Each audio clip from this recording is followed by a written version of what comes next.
Good morning. My name is Steve Gotch, and it's a pleasure to welcome you to the 2019 postseason meeting of the Yukon River Panel. I'm the Canadian chair of the Yukon River Panel, and we'll be hosting the meetings over the next 2 days.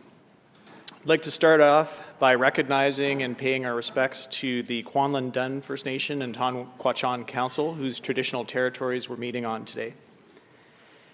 Panel members, advisors, elders, First Nation government representatives, and guests, I'd like to welcome you to this year's meetings. I'd like to invite Mr. Bill Bruin to lead us in an opening prayer. Do we have Bill in the room? There he is. Welcome. Thank you. Good morning. Danshi. Creator and Spirit, we ask that you bless these people who've traveled so far to be here today. We ask that you bless them on their journeys home to their loved ones and their families. More importantly, we ask that you bless the fish that swim in the water, for they're the reason why we're here today. And give us thanks for those fish. Amen. Thank you, Bill. It's my pleasure to welcome and introduce the Honorable Pauline Frost, Minister of Environment for Yukon Government. Minister Frost, would you like to join me at the front for some opening remarks? While Minister Frost makes her way up here, I'd like to extend our appreciation to her. I know that she's been a common figure and face in the Yukon River salmon processes in her past role as a panel member and part of the Canadian delegation, and now in her current role as Minister of Environment. So welcome, Minister Frost. Thank you. VonQuinn, it's a great pleasure to be here today on the traditional territory of the Tonquachan Council and, of course, Kwanlin Dun. It's really great to see all of you again, familiar faces, some new ones, of course, some that have come back from many years being away from the table. It's awesome to see you. And wanted to just start by saying, this is very, I guess, in a humorous kind of way. So I'm VonQuinn, so I'm from Old Crow, which is for this village in the Yukon, isolated community that really relies solely on the resources that we get from the land. So augmenting traditional practices with, trying to balance our economies as well. And so relying on the land a lot. So I often say I'm just a kid from Old Crow, but in actuality, I spent a lot of time at these tables and other tables and bringing the teachings with me that I've learned from my elders. So I reflecting coming over here this morning, I thought, be careful of what you say and do in certain situations, because someday you just might be the person responsible for making critical decisions on fish and wildlife, climate change, adaptation, looking at budgets that reflect on how we can do things differently when it comes to habitat and habitat protection. And I sat across the table many years as chair of the Salmon Subcommittee, but also as the panel member, and never in my wildest dreams did I ever think that I was actually going to be the person responsible for all of this in the Yukon, respecting the rights of all people in the Yukon and implementing the rules that govern what we do and how we do things in the Yukon, but on a national scale as well. So just a week ago, I was meeting in Ottawa, which is our capital, much like your Washington is, and meeting with the ministers, quite a lot of ministers around resources, around what it means to work together across the circumpolar regions of the north. What does it mean for us when we talk about habitat protection, and when we talk about species at risk? And the iconic species you talk about often at this table is really about, how do we protect one of the longest migratory fish species in the world, and through a border that really, I think my dear friend Dennis qualified very appropriately, the salmon knows no border. So want to just start from there because, being here today is, of course, an honor because I know how hard you work every day to make a difference, how hard you work to protect the resources that you're here to protect. And I know, Ragnar, from your very mouth of the river, what that means for you as well. And then, you go up the river system, and halfway through the system, you have a whole different regime, and then you go back up into the, right at the top end, and the zone, that last zone that says, what the heck are you doing at the mouth of the river within Alaska, which is complicated and complex as it is here in the Yukon. So I want to just say how pleased I am to talk about the importance of the Yukon River salmon and our collaboration when it comes to management of this iconic species. As this group here today well knows, Yukon Chinook salmon runs have been consistently low over the past decade. And, it's no different now than it was when I was at the table, always trying to look at quantifying and then justifying. And the important, I think, takeaway for me from those discussions, it's not always based on scientific assessments and analogies. It's really about balancing customary and contemporary practices and laws of application that governs, the fish, because no matter what you put in place, we will still hit the wall when climate change and things happen, directly impact, and we have to make adaptive measures. So always looking at through a lens that reflects on the changes around us. The consistency in the low salmon numbers over the last decade has required a proactive long-term recovery approach for the sustainability of the population. And of course, I know that all too well. During this summer's run, we saw variable Chinook numbers across the Yukon, which I'm sure you have had great discussions on. For example, as of August 25th, the sonar on the Upper Porcupine counted 5,388 Chinook. This is the second highest count for the 6 years that the sonar has been in place in this particular area. And why is it important? You have discussions on R&E submissions here at the table to talk about what you're going to fund, what are you going to sponsor, what are you going to support. Porcupine sonar was on the table for discussion, and it came up whether or not it should be supported or not. So we went to the federal government, got the resources to stabilize it on the Porcupine River because the people in the community wanted to see, justification and analysis done. And this is a good indication, I think, in terms of lessons learned on what's supported, what's not supported, and listening to the people that are speaking to you. Where, as noted, some areas where there's some significant changes, so the Pelly is no different.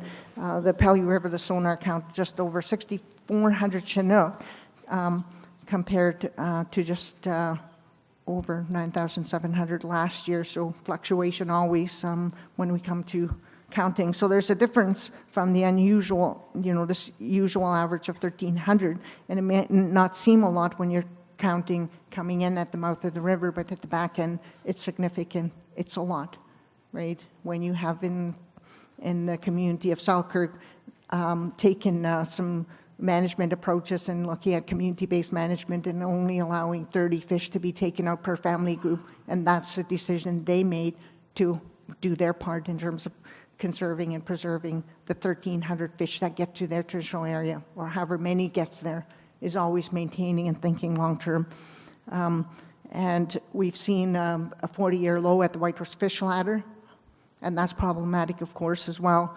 Earlier this year, the Federal Department of Fisheries and Oceans released a report that discussed the decline of the Canadian, Pacific Canadian salmon, and the report suggested this decline is likely due to the impacts of climate change. This year's highly variable Chinook numbers demonstrates why proactive management of salmon is so important, and doing so with science and on-the-ground experience, and of course traditional knowledge is very fundamental to that. This also speaks to the importance of taking meaningful action on climate change, and the Yukon government has taken this as a key priority, and we did just that last week. So we've declared a state of crises in the Yukon, along with the majority of Yukon First Nations in the Yukon, to look at what does climate change mean for us? How is it affecting the habitat for the fish? How is it affecting critical sensitive areas? And at that, we have discussions around our water strategies and the Yukon wetlands planning sessions that we're having. So it's very critical as we look at our, when we shared just on last week, a couple of weeks ago, our clean future and draft action climate strategy that looks at energy and green economy. And if you haven't seen it, I encourage you to review it and provide some insights and feedback, because that's a 10-year projection out into the future, and it detrimentally affects and impacts what you do here. And as I indicated, it's a pan-northern approach, a circumpolar Arctic region approach on climate and adaptation, and always taking a climate change lens on everything that we do, because it's essential. So as really proud of the work that we're doing here in the Yukon with our First Nations partners, our Renewable Resource Councils, Yukon Salmon Subcommittee, Yukon River Panel, of course, our members that sit here representing our communities, and the Yukon Fish and Wildlife Management Board. Of course, the community organizations and the public is also provide critical insights for us as we look at co-management, and we may look at legislative changes in the Yukon and across the country. Our co-management approach is vital to ensuring sustainability of salmon stocks across the Yukon. We have First Nations communities along the river that relies on this wild salmon and have for generations, and will continue into the future. And as I've been schooled on, is always think 7 generations from now. So what are we hoping to expect in 7 generations? And protecting the salmon is a meaningful pursuit, and ecologically and of course culturally. And I'm really proud of the work that you're all doing. I see a number of you have been here for years and years, and you bring a wealth of experience and a wealth of knowledge. Andy and Ragnar and Carl, well, lots of faces, Al and Stanley. You're passionate about it, and I know that you do what's right, and you do what you feel is important, despite the border, and despite our unique management styles and how we govern. It's critical that we work together. It's critical that we think to the future, and that we look at this unique species that we have. I hope that we can continue to work together and work hard to protect salmon, and have inspired the next generation of stewards, particularly as we face climate change and we make necessary changes on legislation, particularly here in the Yukon. Through cooperation and shared knowledge and respect for wildlife and people, we can make sure that the precious natural resources that we have is consistent, and now and into the future. And we have the tools here in the Yukon to do that, and I'm really proud of that great work of many of you. And it's good to see my leaders here. It's nice. Thank you for being here. And so protecting salmon is critical to preserving the culture and, of course, the social fabric and way of life in the Yukon. And I come to my job as a Minister of Environment very much with that always in my mind and in my heart, because that's the place I come from. I want to just say thank you for giving me the opportunity to speak to you. And I'd be happy to have a further discussion on our climate change strategy in the Yukon and what we're doing with Nunavut and Northwest Territories, and the circumpolar discussions around adaptation measures and climate change, and what that means to the work that we do when we talk about legislative adjustments and legislative policy changes across the country. So Misicho, and have an awesome rest of your week here in the Yukon. It's really great to see you.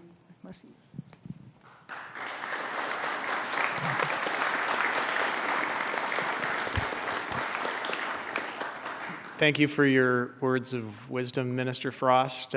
We always appreciate your contributions to the Yukon River salmon process, and certainly appreciate your time here this morning and getting us off on the right foot in our discussions.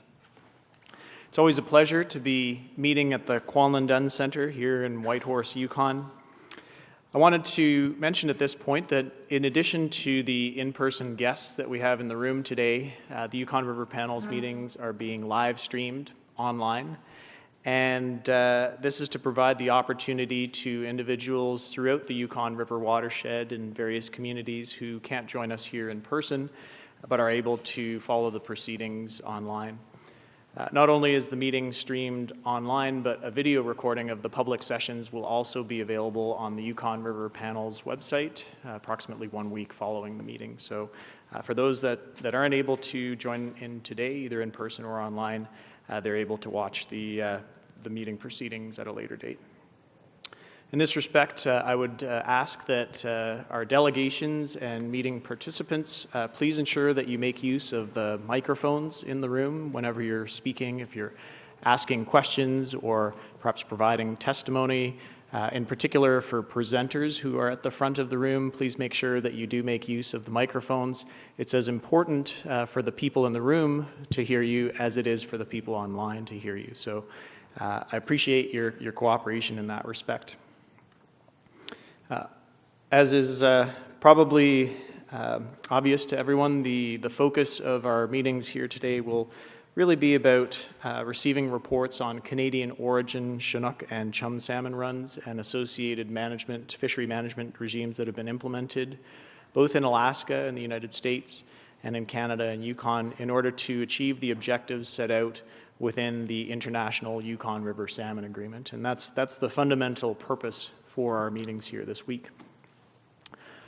Over the course of the next 2 days of public sessions, we will cover a number of topics that are identified on our agenda. The agenda is available on the Yukon River Panel's website, and also we have copies at the back of the room here today. We will certainly do our best to adhere to our agenda and the schedule of presentations, and we're doing so not just to keep on track with respect to our schedule, but also to be respectful of participants who may be joining us for certain presentations and sessions throughout the course of the next 2 days. Very importantly, I'd like to mention that there will be 4 opportunities for public testimony at our meetings over the next 2 days. The public testimony opportunities are provided immediately prior to lunch, so at 11:30 on Monday and Tuesday, and then again at 4:30 on Monday and Tuesday. If you would like to participate in public testimony, we'd ask that you fill out a public testimony card, which is available at the back of the room. And please identify on the public testimony card the specific day, and if you want to provide your testimony in the morning or in the afternoon. And that way we can ensure that the sequencing of public testimony is provided at the appropriate time and you're called upon when you're in the room. The testimony cards, as I mentioned, are at the back of the room. My colleagues Amy and Louise are seated at the very back, and there is a stack of cards there. I will be sending Louise and Amy throughout the room prior to the various testimony times to collect cards and ensure that we have all the cards available for those that wish to provide testimony. For those that fill out testimony cards well in advance, please drop them off at the table at the rear of the room. So we'll be discussing many topics focused on Yukon River salmon, obviously, over the next 2 days, as well as the various associated management processes. For Canadian representatives, I think it's inherent that these discussions are interlinked with other broader objectives and obligations that we have. Some of those obviously include meaningful engagement, consultation, accommodation, reconciliation, and partnerships. These are all strong words that we use, but inherently they're the fabric that have built Canada's positions and Canada's delegation and our approach to the international treaty. And we do this because at the end of the day, when the implementation of treaties succeeds, we all succeed. From a Canadian perspective, I'm very encouraged to see representatives from Yukon First Nation governments joining us here today in person. I want to thank you. Many of you have traveled a very long way to be here, and so we do appreciate your presence, your participation, and your interest in these meetings.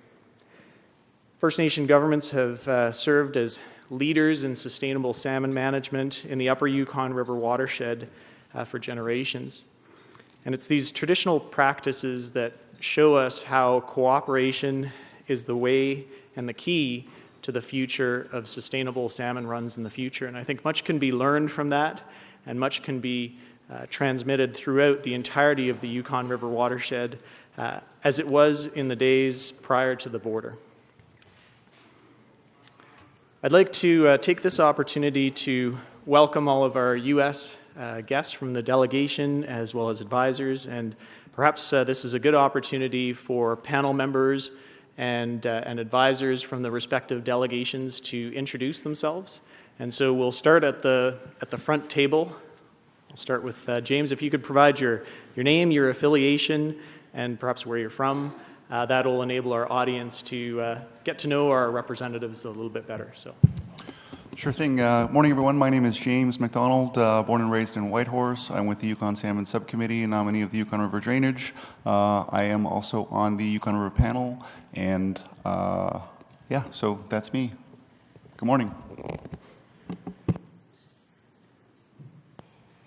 Yeah, good morning, everybody. My name is Fred Bew. I'm with the U.S. Fish and Wildlife Service, federal seat on this Yukon River panel representative. I'm also an in-season fisheries manager during the summer and fall seasons, and I'm based out of Fairbanks. Thank you. Yes, good morning. I'm Al Von Finster. I was born in Whitehorse. I was raised in Whitehorse and up and down the Alaska Highway and in Mayo. And I worked for DFO for 30 years. I've been retired for 10 years. The VonQuinn nominated me to the Yukon Salmon Subcommittee, and I'm now a member of the Yukon River panel. Thank you. Good morning, everyone. My name is John Linderman. I'm with the Alaska Department of Fish and Game.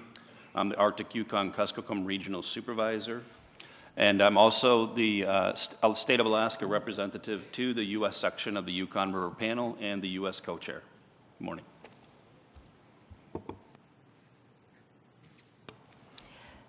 Good morning. My name is Caroline Brown. I work for the Alaska Department of Fish and Game in subsistence. I'm the Northern Region Program Manager there and the alternate U.S. co-chair. Yes, good morning. My name is Harvey Jessup, and I'm from Whitehorse, retired Director of the Fish and Wildlife for the Department of Environment for Yukon. I'm a Yukon Salmon Committee member and a member of the panel.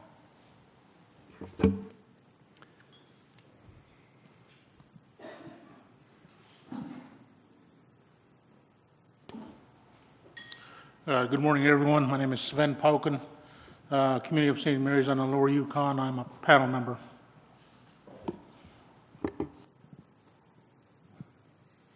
Good morning. I'm Rhonda Pitka, a Yukon River panel member and chief of the village of Beaver on the Yukon River. I'd like to acknowledge some of my tribal leadership in the room. My vice president of Tanana Chiefs Conference, Charlene Stern, is here, and Chief Charlie Green of Galena. And I'd like to thank the First Nations of Canada for allowing us to be on their land and be here today. Thank you. Good morning. My name is Andy Bassich. I'm a subsistence fisherman near Eagle. I'm also a Yukon River panel member and a member of the communications team representing and working with the Canadians on communications projects. And I just wanted to say hello. It's so nice to always come back here and see many of the very familiar faces that I've seen for now 20 years, I believe. And it's kind of, I always feel like this is kind of an extended family of fishers to me. And so thank you for having us here, and I look forward to hearing everyone's comments and working on some tough issues that we have to work on. Good morning. I'm Dennis Zimmerman. I'm a Government of Yukon nominee to the Yukon River panel, and I wanted to thank you all for coming. I'm a Whitehorse, Yukon resident, and I'm also on the communications committee with Andy Bassich, and I feel very strongly about communications, stewardship, traditional knowledge, and ensuring that the public and First Nation governments and tribal groups and everyone in general is involved in this process, and we're as transparent as possible. Thank you. Yake Jutot KKS Ayhat Deslin Kwan Kokaton Ayhat. My name is Carl Sidney. I am from Tasman, Yukon, the headwater, one of the headwaters, and glad to see you all here. And the chiefs for coming, and I'm a Yukon panel member.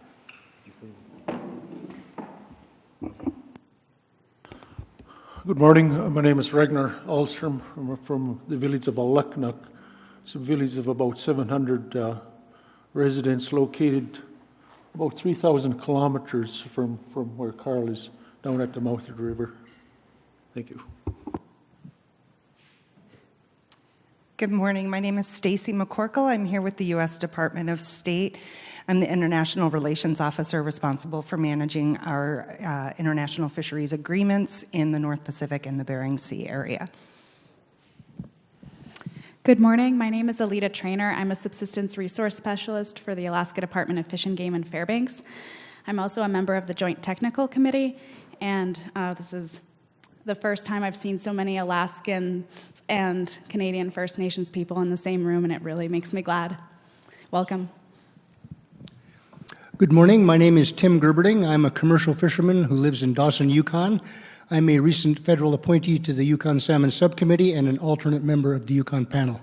And it's an honor and a pleasure to be here with all of you.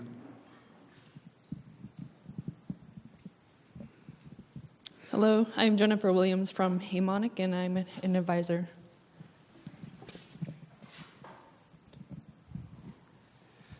Good morning. My name is Jim Murphy. I work with NOAA Fisheries in Juneau, Alaska, and I'm a member of the Joint Technical Committee, and I address more of the marine aspects of Yukon River salmon as part of the JTC. Good morning, I'm Bonnie Borba. I work for the Alaska Department of Fish and Game, Division of Commercial Fisheries out of Fairbanks. I'm also a member of the JTC. Good morning, I'm Lisa Stubbe. I also work with the Alaska Department of Fish and Game. I'm the Sport Fish Division Area Management Biologist for the Yukon area, and it's a real pleasure to be back in the beautiful city of Whitehorse. Good morning, I'm Holly Carroll with Department of Fish and Game, and I manage the Chinook and Summer Chum runs for the state of Alaska for Division of Commercial Fisheries. Good morning, I'm Fred West with the Department of Fish and Game, and I'm the summer season research biologist, and I'm also a member of the JCC.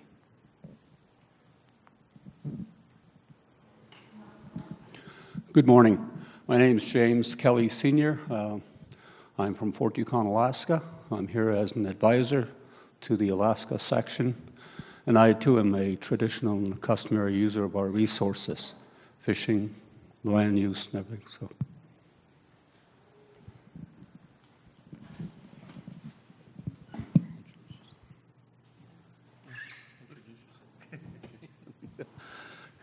Sjúžri devida cheat and that was all crow got a little witty chun hila squad hot lati. Mary Cassie is my grandmother. I come from Old Crow, and I'm an advisor to Steve, basically, and it's a pleasure to be on the Kwalindun and Tonquachon First Nations traditional territory. Let us receive energy from them.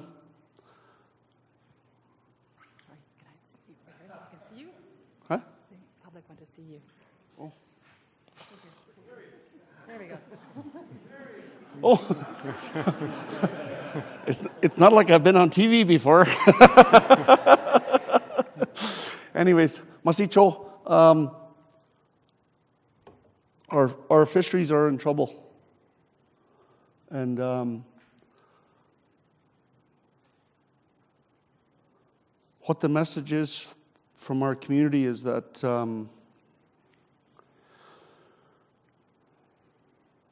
with the porcupine caribou issue, if we elevate salmon to that level, then we're going to be dealing with Washington from an Old Crow perspective. And that's where we are right now. For enhancement and engagement and reconciliation and consultation, Masicho to the department. We are satisfied with the engagement. Thank you. we were working together closely with grassroots all the way up. And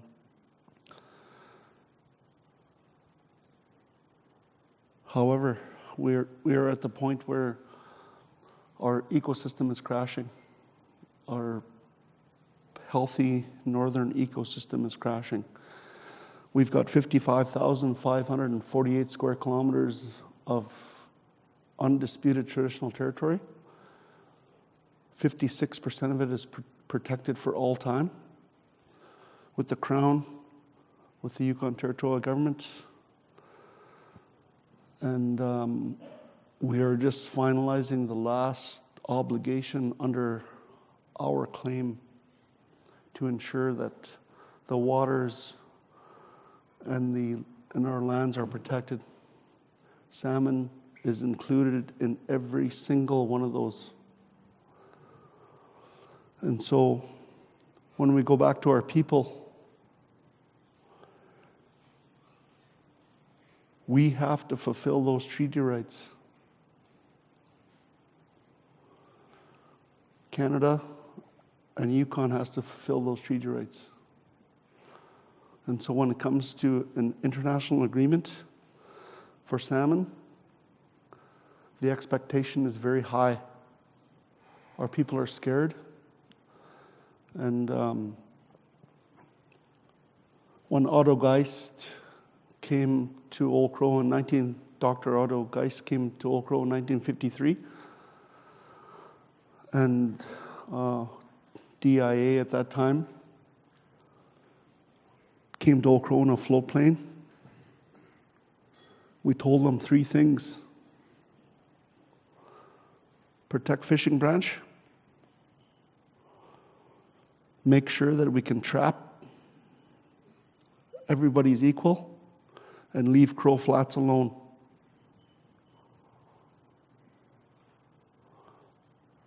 So that's the message.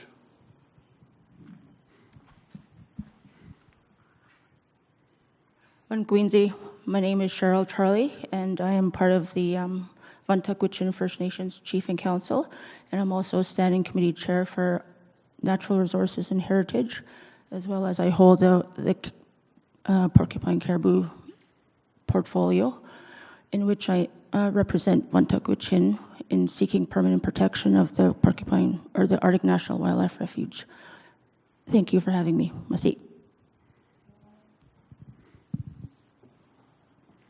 Good morning. My name is Zach Liller. I'm the U.S. JTC co-chair, and I work for the Alaska Department of Fish and Game Commercial Fish Division as a research coordinator for the Arctic, Yukon, and Kuskokwim region.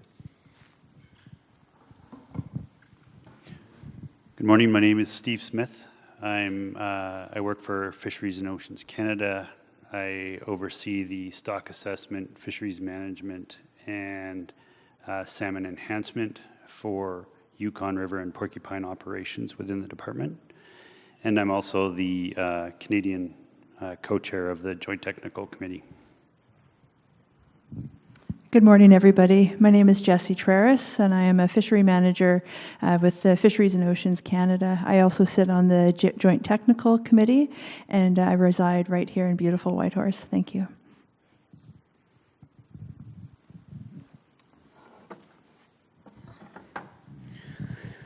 Minnesota, I'd like to thank the Conan and Ta'an Quatchon for being on their traditional territory. And my name is Audrey Alpert. I'm citizen of Selkirk First Nation. And I'm also a member of Yukon River Panel. I'm an alternate member to the Yukon River Panel, and a member to a Yukon Salmon Subcommittee. It's been 25, 26 years in the making of this meeting here, from the beginning and up to date. And in a sense, I get to think about how far we've been and how far we come. Well, I can tell you the work we're doing, all of us in this room, as regards to making it better for our future generation. That's what counts. Today, we work on what's supposed to be done with this agreement. Clear the pathway for the young generation. That's what this is about. And just to give an example, over there to the right, in the front row, could you young people stand up? These are young leaders, workers for land stewards, and they work for Misicho First Nations Land Department. That's what it's all about there, young generation. They're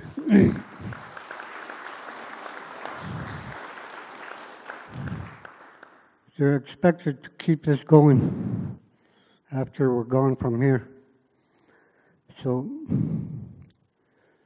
thank you again.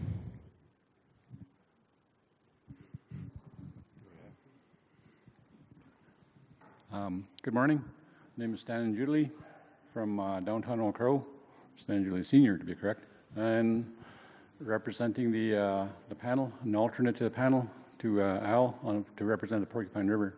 So, just the message is that we're here, and the salmon's still here, and that's what we're here to represent. We have a treaty process to follow, and I think with that we can definitely make things happen for our future. So it takes time and patience, and I think that's the message. Thank you. Good morning. My name is Matt Keys, and I work for the U.S. Fish and Wildlife Service in Fairbanks, Alaska, and I'm a member of the Joint Technical Committee. Good morning, everyone. My name is Jeff Estenson. I'm with the Alaska Department of Fish and Game. I manage the fall chum and coho runs on the Yukon River, and I'm stationed in Fairbanks.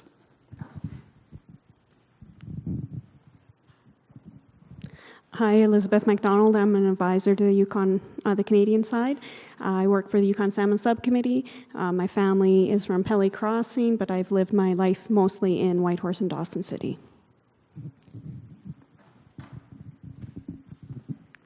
Good morning. My name is Vesta Mather. I work for the Department of Fisheries and Oceans right here in Whitehorse, and I'm a salmon biologist on the Yukon River, focusing on Chinook stock assessment. Good morning. My name is Chris Carley. I'm the acting chum salmon biologist for Fisheries and Oceans here in Whitehorse. Good morning. My name is Michael Folks. I'm a Chinook stock assessment biologist with Canadian Department of Fisheries and Oceans here in Whitehorse.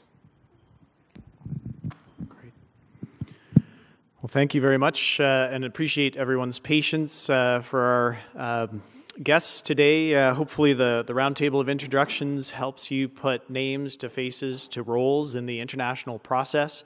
And I encourage you during the breaks and during lunch hour to reach out and make connections with the various delegation representatives from both Canada and Alaska and the United States. In addition to today's formal meeting proceedings here at the Kwanlin Dunn Center, the Yukon River panel is hosting an evening reception tonight at the Westmark Hotel. The evening reception will be starting at 6 p.m.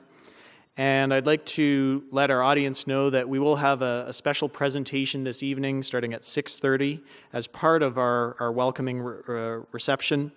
We'll have representatives from Kwanlin Dunn First Nation providing some information and sharing perspectives on some local salmon projects here in the Whitehorse area. So I certainly encourage all of you to please join us at the Westmark again this evening at 6:30.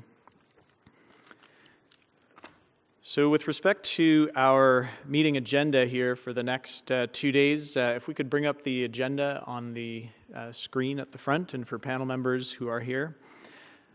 I'll just walk through. So this morning, as you can see, much of our focus will be on addressing a number of administrative actions, such as reviewing and approving our meeting minutes from the 2018 Yukon River Panel Spring preseason meeting, And then we'll be receiving presentations on the Yukon River Panel's financial information, as well as our audited financial statements and reports. And then we'll transition into some reporting out around the Joint Technical Committee's work, as well as the Restoration and Enhancement Fund process. The Joint Technical Committee co-chairs will be providing a summary of various engagements that they've had to support the Yukon River Panel's processes, again providing technical information and support to our discussions. We'll invite Mr. Angus Mackay from the Pacific Salmon Commission, who serves as our Yukon River Panel Restoration and Enhancement Fund Administrator, to give us a status report on the Restoration and Enhancement Fund. Tell us a little bit about the progress that's been made on projects funded in 2019 through the Yukon River Restoration and Enhancement Fund, and then also share information on project proposals received for consideration for the 2020 funding cycle. We'll round out our morning discussions and presentations with a review of the Yukon River Panel's 2019 preseason management recommendations to the parties in order to set the stage for our discussions this afternoon. Prior to lunch, just as a reminder, at approximately 11:30, we'll be starting our public testimony opportunity. That will be the first of 4 testimony opportunities, as I mentioned. And so if anyone would like to provide testimony specifically this morning, if they won't be around at other opportunities, please sign up for the public testimony opportunity by no later than 11:15 by filling out a public testimony card and leaving it at the back of the room. We'll break for lunch between noon and 1:15, and at 1:15 sharp, we'll be starting out with our postseason Chinook salmon presentations. We'll receive the U.S. presentation first, and then it'll be followed by the Canadian presentation, and again, we'll be receiving information on salmon run size, abundance, as well as specific management measures that were implemented within Canada and the United States in order to achieve the various respective treaty obligations set out in the International Yukon River Salmon Agreement. And understanding and respecting the importance of Chinook salmon in the context of our discussions, we've set aside the entirety of our afternoon today to focus in on those 2 presentations, along with supporting discussion and questions and responses through the panel process. At 4:30, we'll have our second opportunity for public comment and testimony, again for half an hour, and then we'll look to conclude our meetings for the day at 5 p.m., breaking for 1 hour, and again, welcome you all to our evening reception at the Westmark at 6 p.m.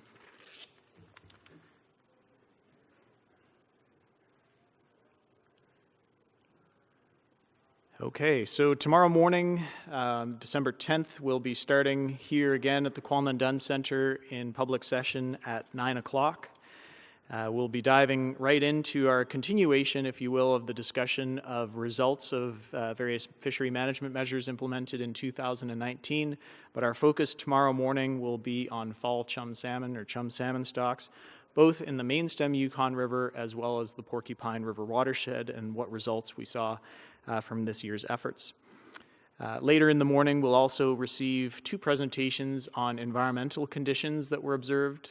Undoubtedly, you're very well aware of, and you've heard much about the environmental conditions experienced in 2019, and we have 2 very interesting presentations tomorrow morning, both on conditions in the upper Yukon River watershed in Canada that were observed in 2019, as well as ongoing conditions in the North Pacific and Bering Sea marine environment. So I really encourage you to, if you're able, participate in those presentations.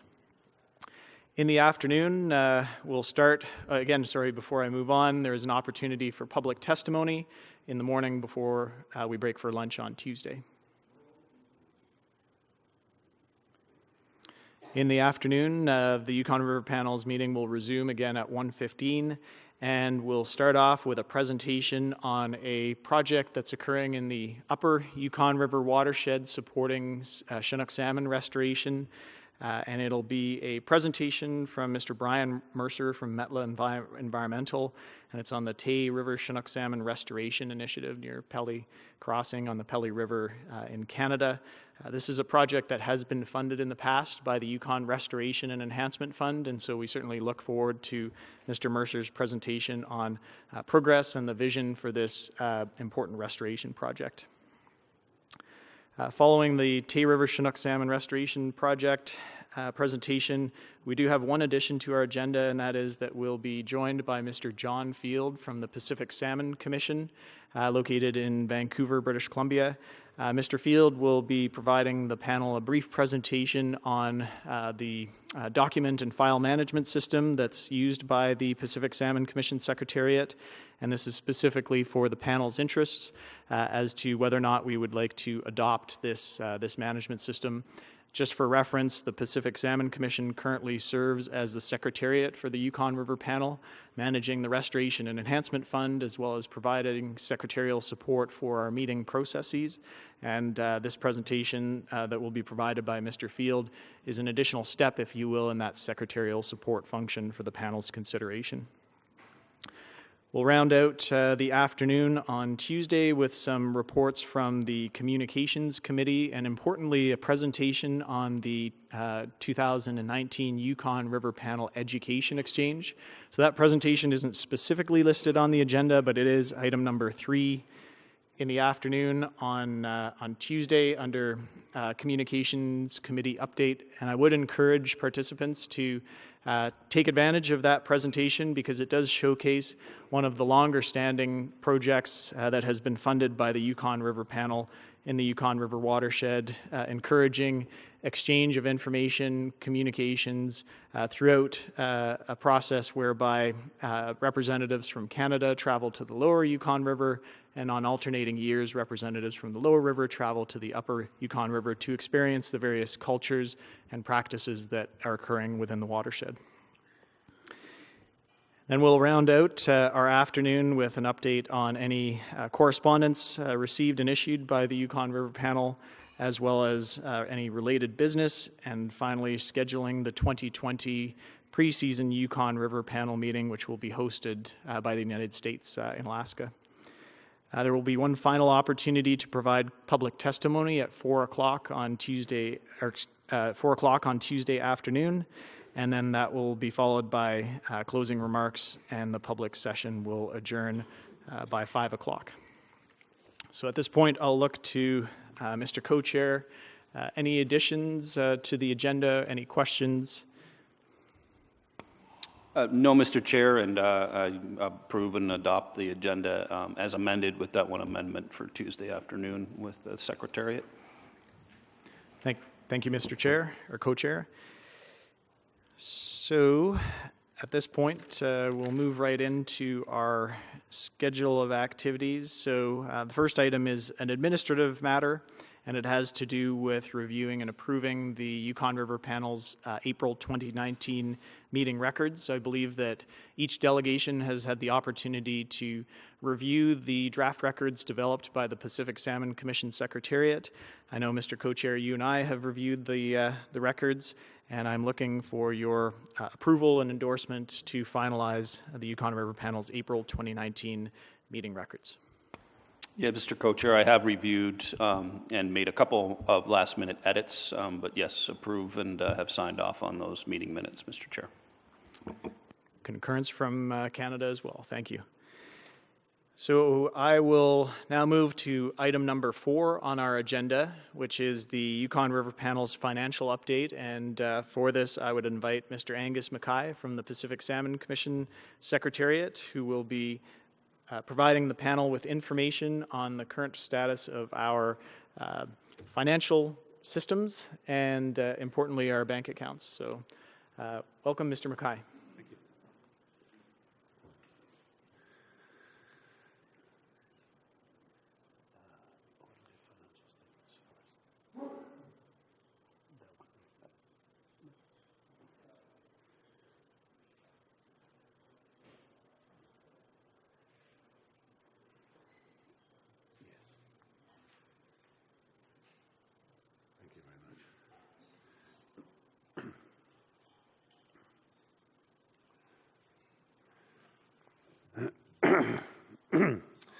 Good morning, ladies and gentlemen. My name is Angus Mackay. I work for the Pacific Salmon Commission. Our office is in Vancouver.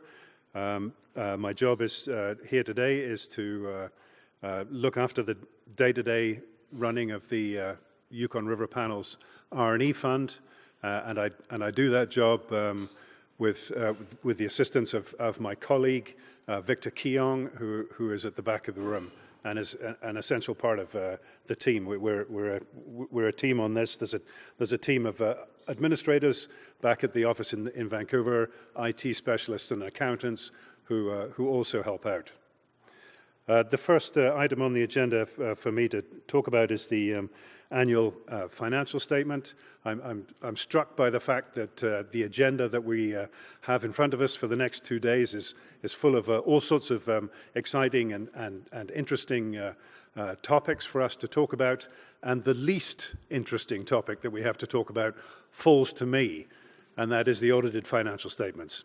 However, it is an essential piece of business to do, and this is an annual exercise that we go through, whereby we invite auditors from the firm of KPMG to come to our office and to review the books. KPMG is one of the world's largest auditing firms. Their expertise doesn't come cheap. The panel annually budgets about 10,500 Canadian to have the audit done, but bear in mind that the panel will spend about 1.4 million on habitat, on restoration and enhancement projects. So the audit is just a very small portion of that, and an essential part of our business. They do produce a fairly lengthy report every year. It follows the same format. It has the same tables in it. The document is a matter of public record. The panel have had the opportunity to review this document. The co-chairs have signed off on the audit, signifying their approval of the document and the findings. The findings that were recorded by KPMG was that everything was in order for the year, and that the Pacific Salmon Commission Secretariat is accounting for Yukon River Panel expenditures in the way that we are expected to, and as outlined in our contract with the panel. In addition, the panel had the opportunity to review this with me yesterday in the closed session. There were a number of questions, and we have dealt with those. So I think with that, Mr. Co-Chair, I would ask if you would like to have any further questions on the audit. Thank you, Mr. Mackay, and I'll look to panel members. Any questions on the audited financial statements for the Yukon River panel? Not seeing any, so the audit report has been advanced and approved by the co-chairs. So thank you, Mr. Mackay, for all of your efforts in ensuring that our financial books are in order. While we have you up there, could we please transition to our next presentation, item number 4B on our agenda, which is the Yukon River Panel's accounts. And so this is information that we'll receive on our financial status, and again, very importantly, funds that are held in custody by the Yukon River Panel. So, Mr. Mackay. Thank you. So I just have two slides here that summarize the financial position of the R&E Fund. And let me walk you through a couple of the numbers that I have up on the screen here.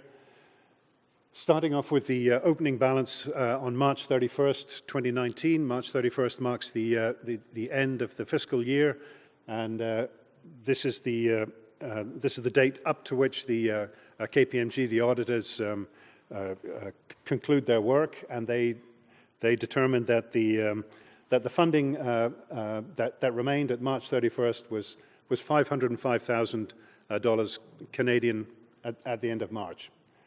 The next figure I'm showing you is the financial position of the fund between April 1st and September 30th for the first 6 months of the year.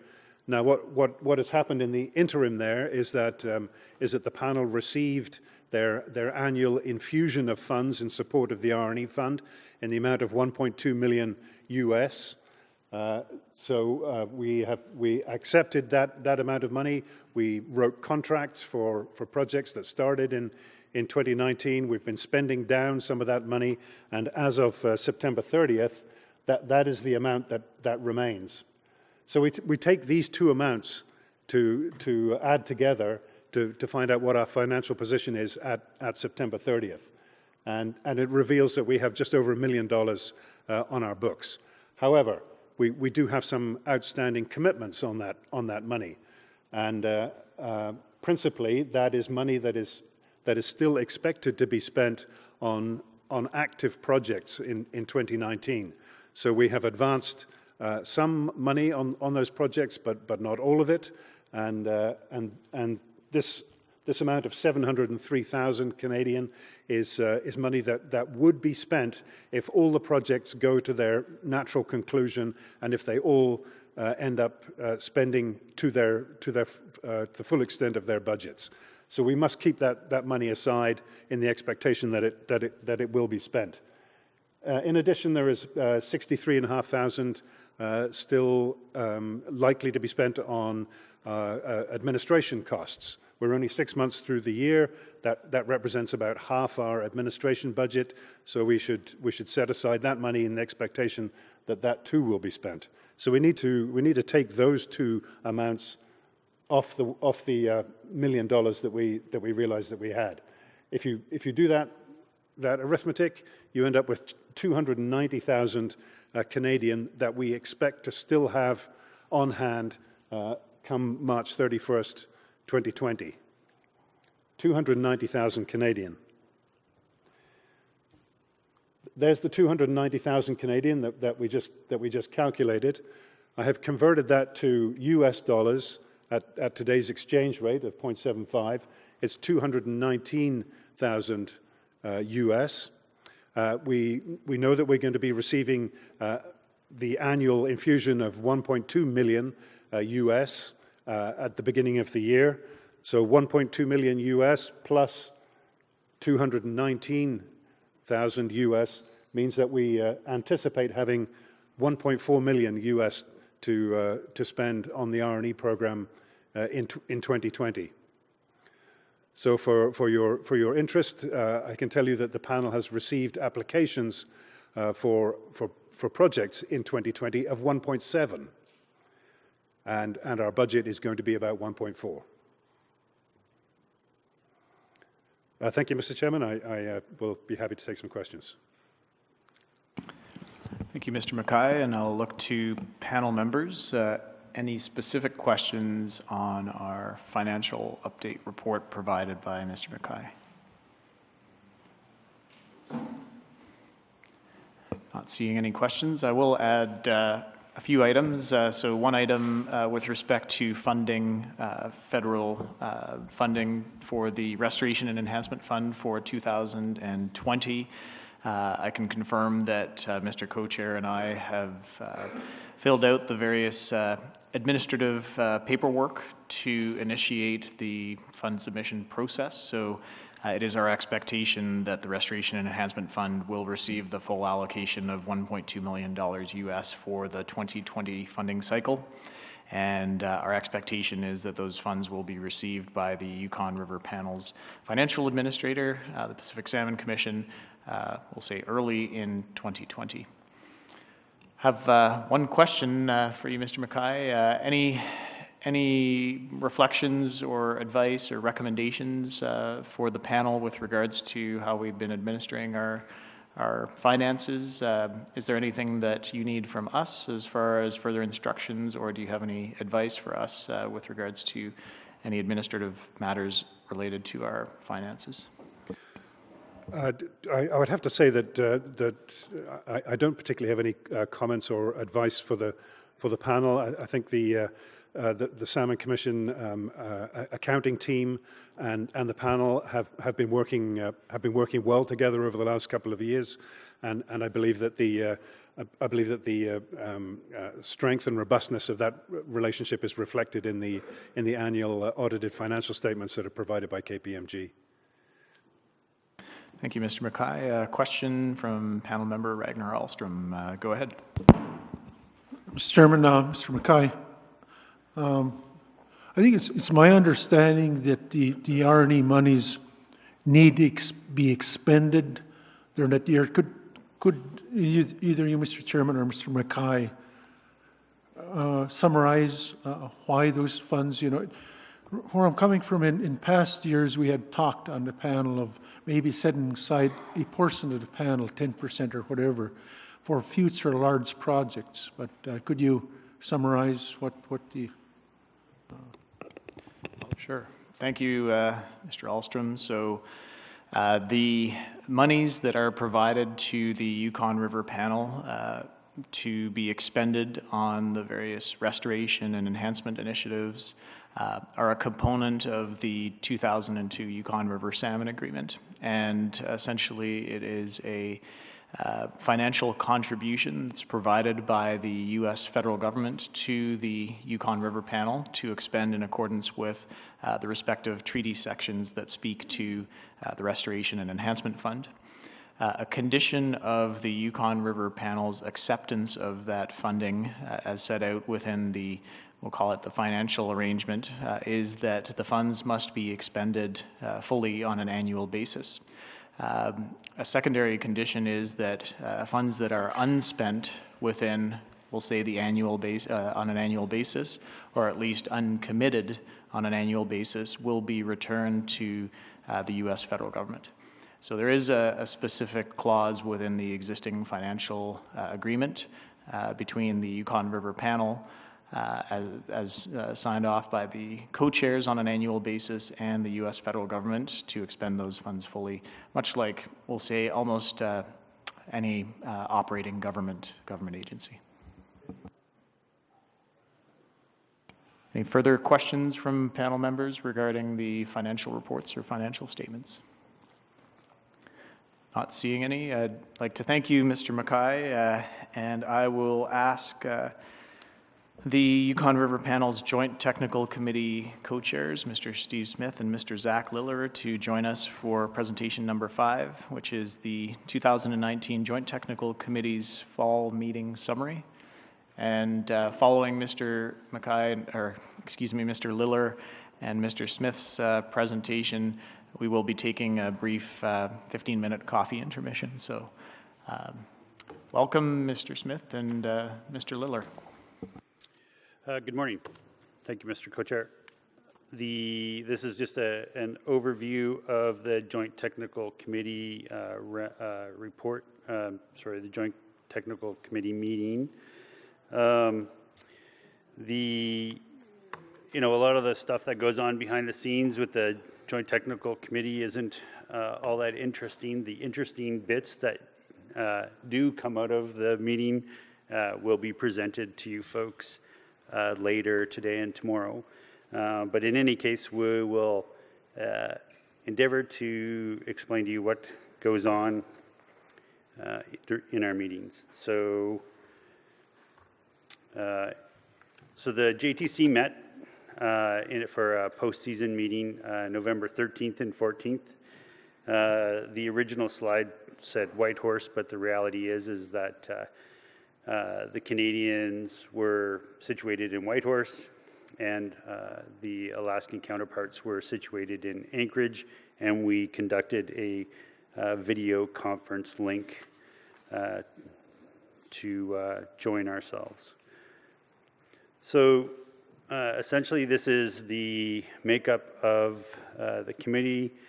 For Canada, you heard many of them are here today and have introduced themselves.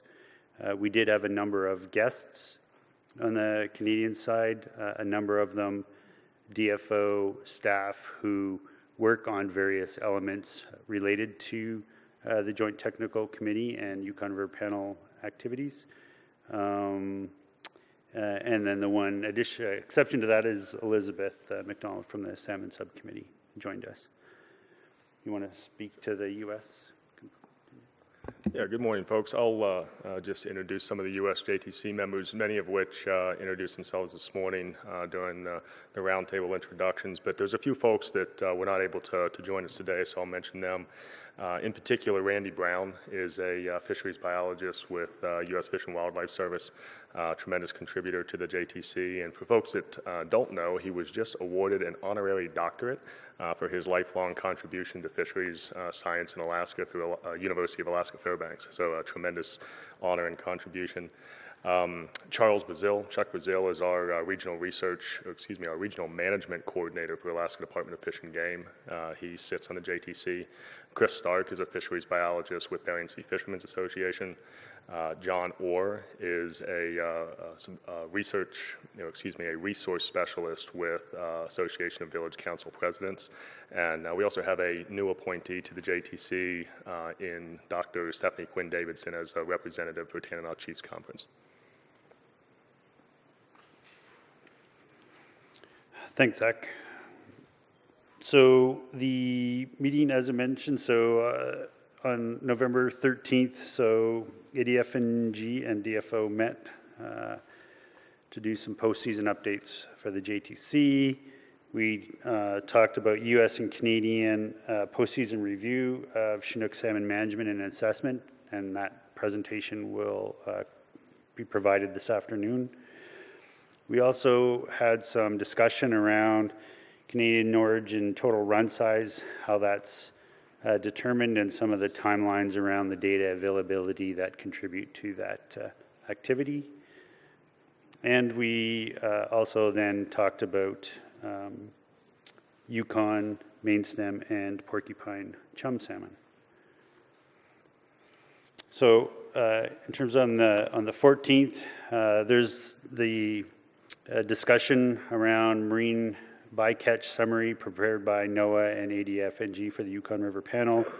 This was a summary led by Jim Murphy, and we basically reviewed and provided some feedback on the summary, and the ultimate result being that we agreed to include it in the annual update into the JTC report.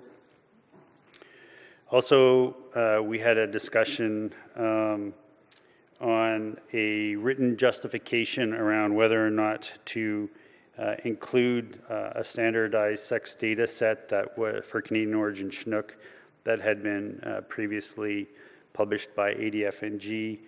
Randy Brown, as Zach had mentioned, Randy Brown led a report on justifying why we actually have agreed not to include that portion, and essentially that also will form part of this year's JTC report.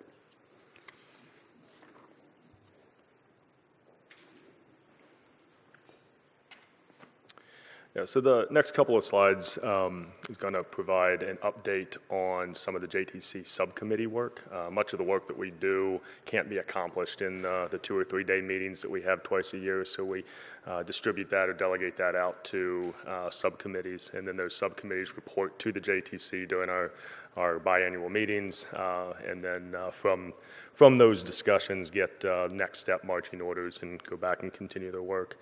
So one of the subcommittees that is active is the Restoration and Enhancement Fund subcommittee. That particular subcommittee, prior to our JTC meeting, had completed section reviews of the R&E proposals that were submitted for the 2020 call.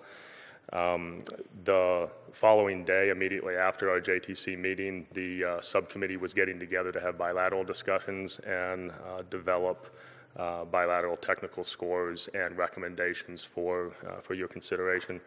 The JTC subcommittee submitted those recommendations to PSC, the fund administrator, in advance of this meeting, and we reported out to the panel yesterday in detail on what those JTC recommendations were. The next subcommittee that we discussed during our meeting was the Porcupine Fishing Branch Fall Chum Salmon Subcommittee. This subcommittee's been active since 2015. They were tasked with discussing and considering various technical questions associated with fishing branch and porcupine fall chum salmon, specifically discussions around the escapement goal. That subcommittee members have drafted a summary of the activities and meetings and discussions that they've had thus far, as well as the recommendations that came out of those discussions. And we're going to include that summary write-up in this year's JTC report as an appendix, so that'll be available for folks that are interested in reviewing it. We also heard from the JTC report subcommittee. So as you guys are well aware, the JTC produces a report on an annual basis in advance of your spring meeting. We did agree that there was going to be no substantial changes to the 2019 and 2019-2020 JTC report. So basically the structure, the scope, the content that you've seen the last couple of years is similar to what you can expect in the report for this upcoming spring. The exception here is that we are going to update the Chinook salmon brood table with improved standardized age estimates. We're also going to include the NOAA and ADF&G marine bycatch summary as an appendix, which Steve already introduced. We're also going to introduce add the summary that Randy Brown developed discussing why the JTC does not support using the new sex composition estimates that were produced a few years ago. And then, of course, the appendix documenting the work of the Porcupine Fishing Branch Subcommittee.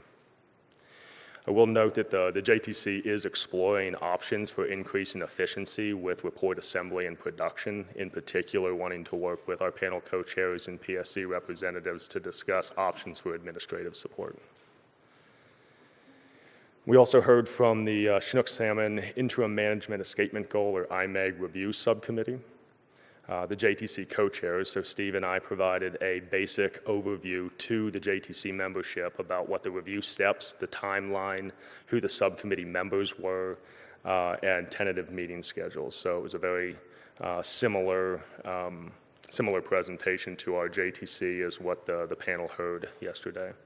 The JTC anticipates that we'll have peer-reviewed technical recommendations in advance of the spring 2022 meeting for your consideration. And as I just mentioned, we reported out on this in more detail during the meeting yesterday. We also heard from the Chinook and Fall Chum forecast subcommittees. The take-home outcome there is that the JTC agreed to use the same methodology to develop the 2020 run forecast as what was used in recent years. And that run forecast for both Canadian origin fall chum and Chinook salmon will be presented to the panel at the spring 2020 meeting.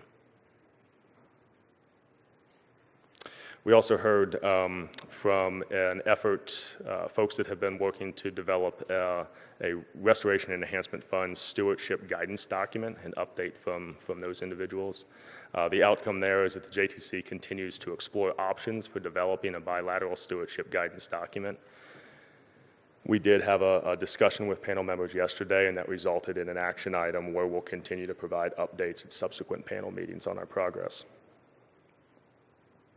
We also chatted about the interest, the JTC's desire to develop a fall chum salmon management report card.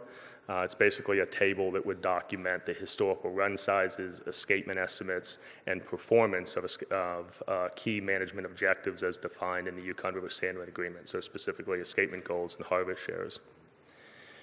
One of the steps necessary before we can complete that is the JTC memberships continuing to explore options to improve the estimation of Canadian origin fall chum salmon total run, harvest, and escapement estimates. We do have draft tables of this management report card prepared, and we're working through the process of reviewing those bilaterally and refining them for the possible inclusion in future reports. Now I'm going to hand it back over to Steve to introduce some assessment roundtable topics that we discussed.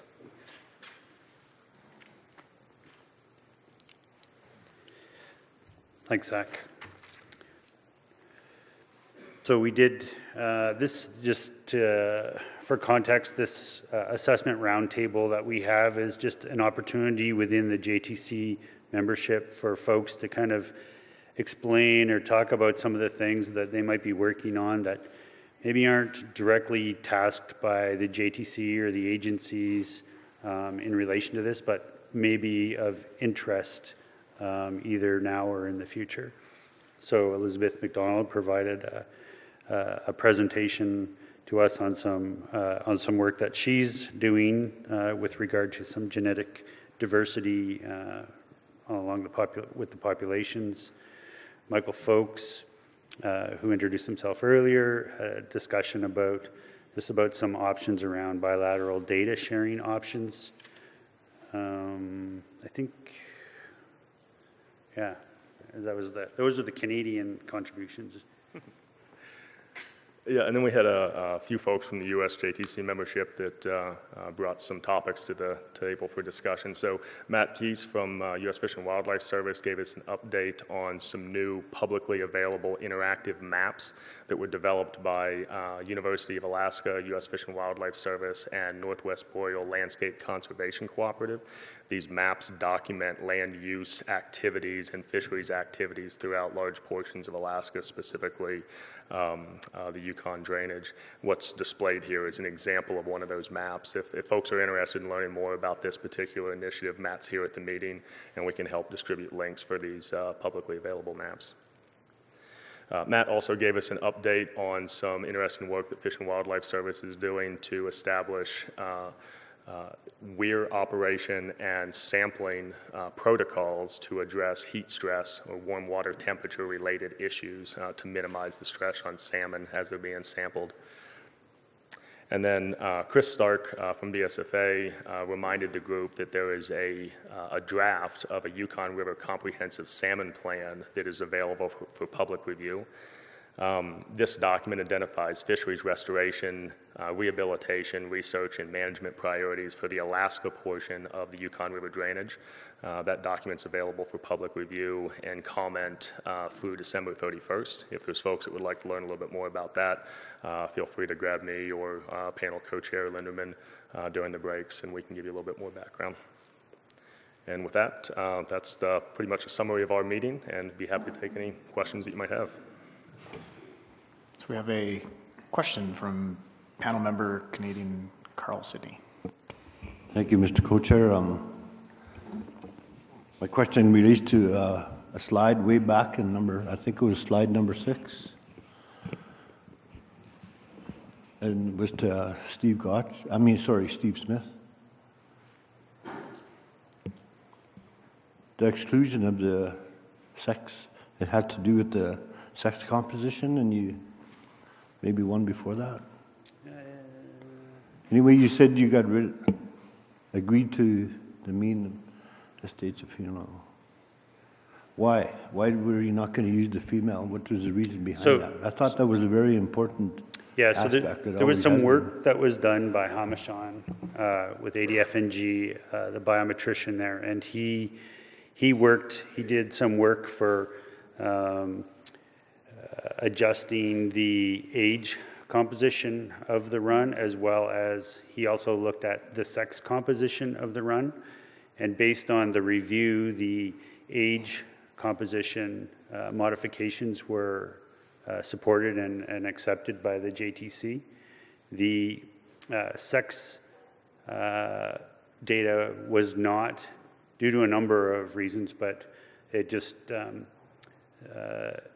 essentially at the end of the day, the sex ratios that were derived from that work were felt to be implausible in terms of being realistic. It didn't compare or confirm with any other sex ratio data that we'd had. So it was a real outlier. So it was felt that more work would need to be done in order for us to accept that analysis. Panel member Rhonda Pickner, go ahead. Hi, so I saw on one of your slides that Matt Keys had a map. I was wondering if we could have that available to us at some point, that we can get copies of those maps. And then also on one of your slides, it's unfortunately I had to leave early yesterday. It was pretty unavoidable, but it said that a stewardship document was presented. Can I get a copy of that stewardship document? I had to leave before that presentation. I apologize. So just for clarity, we didn't present a stewardship guidance document. We simply provided an update that a stewardship guidance document is being developed. And so it's currently being reviewed and refined by the Joint Technical Committee. And we'll provide an update at the next panel meeting. Okay, can we get that document well in advance then, so we can have time to review it also? Thank you. Panel member Andy Bassich, go ahead. Thank you, Mr. Co-Chair. I'd like to get back to the discussion on slide 6 regarding the decision not to include the sex compositions. That was a really brief answer. Can you give me just a little bit more specific as to what was not jiving or why it was such an outlier? And does this have to do with the more an age-related issue, such as younger fish, say 4-year-olds, and the possibility that the sex might be misidentified, or what is the actual issue there with that? If you could just explain that a little. I think it's really important. I think what Carl brought up is extremely important, the sex ratios and what goes down as data in the run, especially as we get into establishing new escapement goals, is going to be really critical. So I'm really concerned about that. Yeah, that's a great question. Appreciate the opportunity to help clarify. So maybe a little bit more background. So the folks recall that border passage, so the estimate of the number of Chinook salmon and the age, the sex, and the size composition of those salmon that were passing the U.S.-Canadian border, the methodologies which the agencies have used over time has changed, right? So there was an extensive period of time where that was done using fish wheel mark recapture. And then in the mid-2000s, that methodology transitioned to using the Eagle sonar. And there was several years of overlap between those two programs. It's not uncommon for agencies to switch methods over time, but when you do switch methods, there is often an attempt to overlap those projects for a series of years to determine how well they compare. And what comes out of that comparison can result in a variety of things. If they compare exactly, then you can continue the data set as is. But you can talk, it's apples to apples, for lack of a better description. If they don't compare, then you need to identify where they differ and determine whether or not you can standardize or adjust the data so that they are comparable, so that you have a continuous time series that you can use for various purposes. What Hamashon was tasked with doing by the JTC was doing that comparison, right? And what he found was that the fish wheel sampling program was selective. It was biased, for lack of a better description, and selective for smaller fish. They were bank-oriented fish wheels. They were selective for smaller fish, whereas the sonar program uses a suite of gill net mesh sizes, drifts them in various portions of the river, and was determined by the JTC as well as ADF&G and DFO as being a better representation of the size structure and therefore the age and sex composition of fish moving past the border.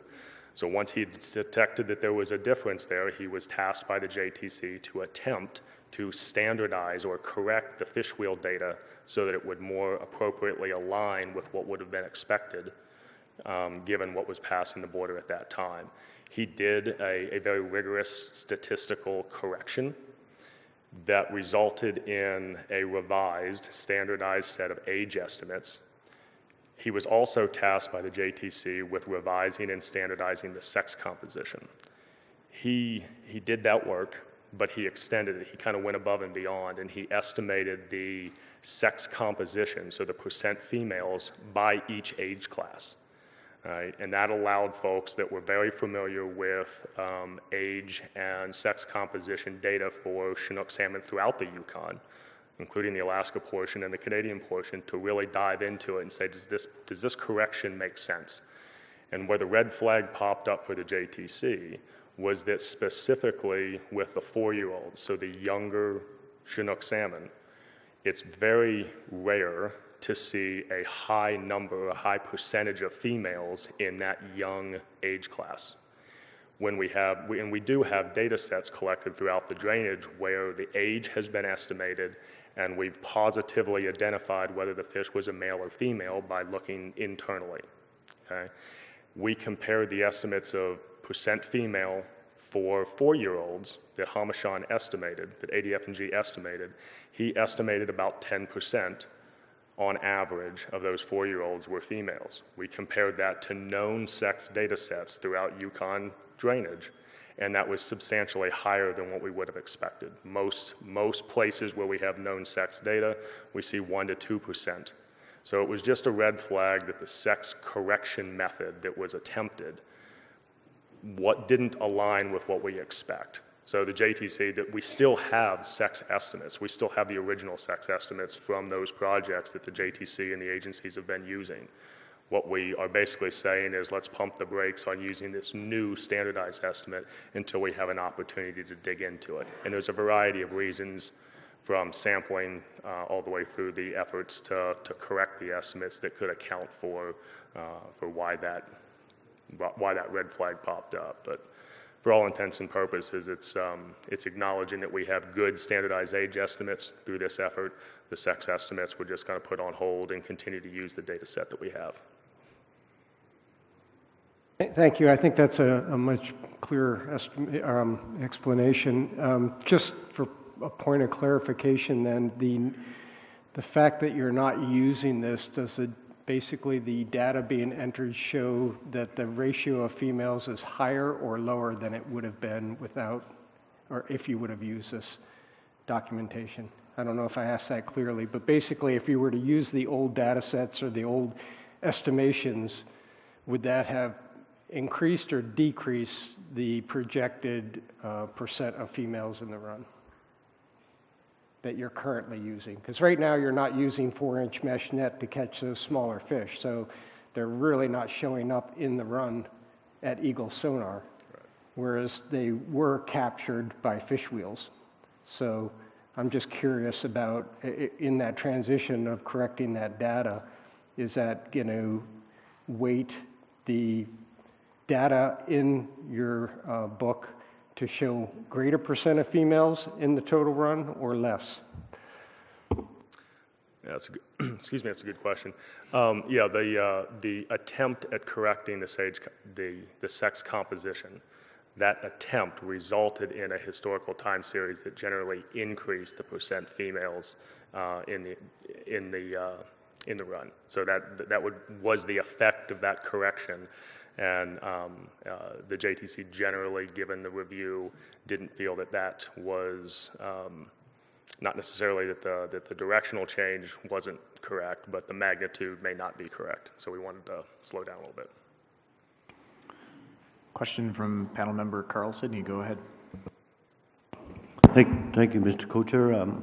Zach, these tests that you're talking about, experiments or whatever, were they done in the field or desktop or what?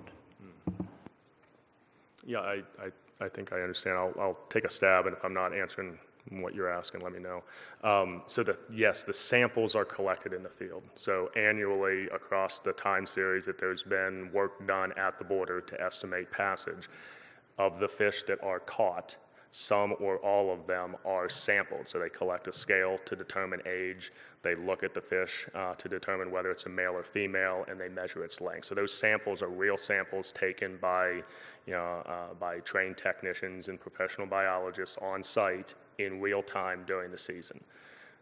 The correction, the attempt to identify how consistent the sampling has been over time and whether whether there was a need to do a statistical correction, that was done with the historical data by a statistician at the Anchorage office in Alaska.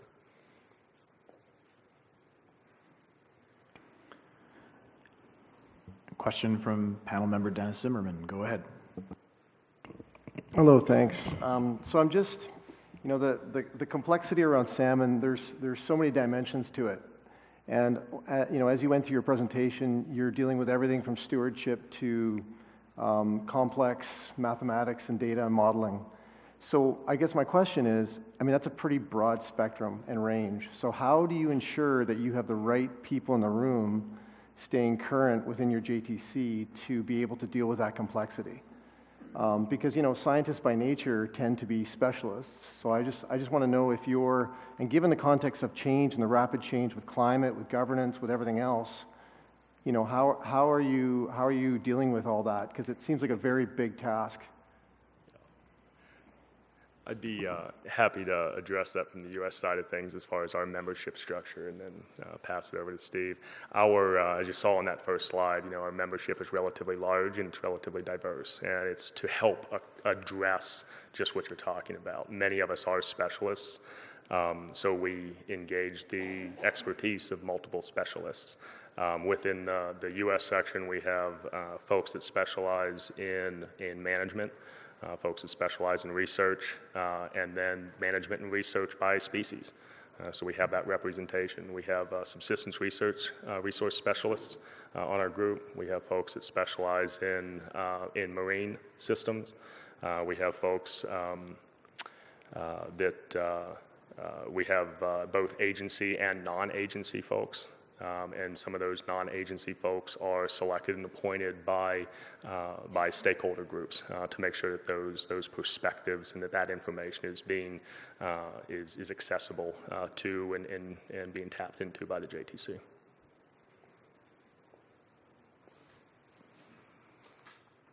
And I think I would say from the Canadian side, obviously our group isn't as diverse.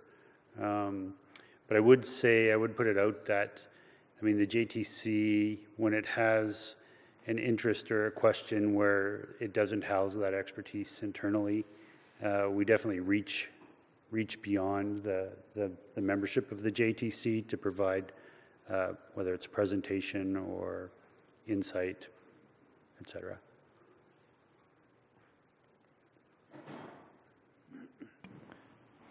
Okay, so not seeing any further questions from panel members, I'd like to thank Mr. Smith and Mr. Fuller for your presentation this morning. And what I'd suggest is we'll have a 10-minute break, and then we'll resume at, thanks to our clock at the front of the room, approximately 10:48. So 10-minute rest break, and then we'll resume with presentations on the Restoration and Enhancement Fund status report. Thank you.